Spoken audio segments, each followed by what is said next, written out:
राज्य सरकार द्वारा जो આપણે ગુજરાત પોલીસને જે ઇન્સ્ટ્રક્શન આપવામાં આવેલ છે કે સાયબર ક્રાઇમ દિન પ્રતિદિન વધી રહ્યા છે અને અમુક ગેંગો છે એમાં મૂળ અકાઉન્ટ જરીએ અને બીજી સિમ લઈને અને સાયબર ગેંગ આચરતા હોય છે, તો એના ઉપર આપણે અંકુશ લાવવાનો છે।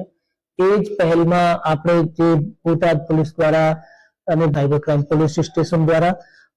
अनेक प्रकार की एटले सोशल मीडिया थी लई बीजी तरीकानी जे आपणे टेक्निकल इंटेलिजन्स अने ह्यूमन इंटेलिजन्स नो उपयोग करी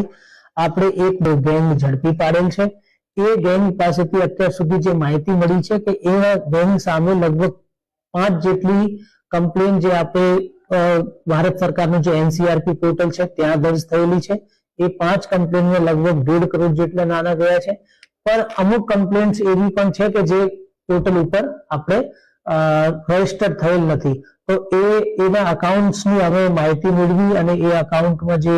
પૈસા આવ્યા છે અને જે પૈસા સગાવગા કરે છે સાયબર ફ્રોડ મારફતે એ જોયું તો એમાં અત્યાર સુધી અમે 43 કરોડ અને 60 લાખ રૂપિયા જેટલા વ્યવહારો મળ્યા છે। એ બધા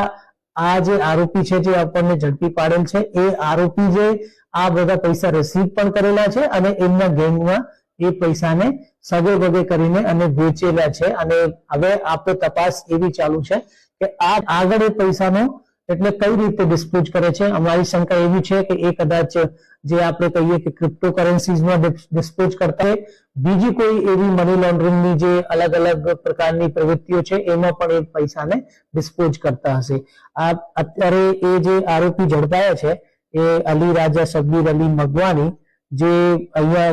બોટાદના ગઢડા તાલુકાના રહેવાસી છે। બીજા આરોપીઓની તપાસ અને શોધખોળ ચાલુ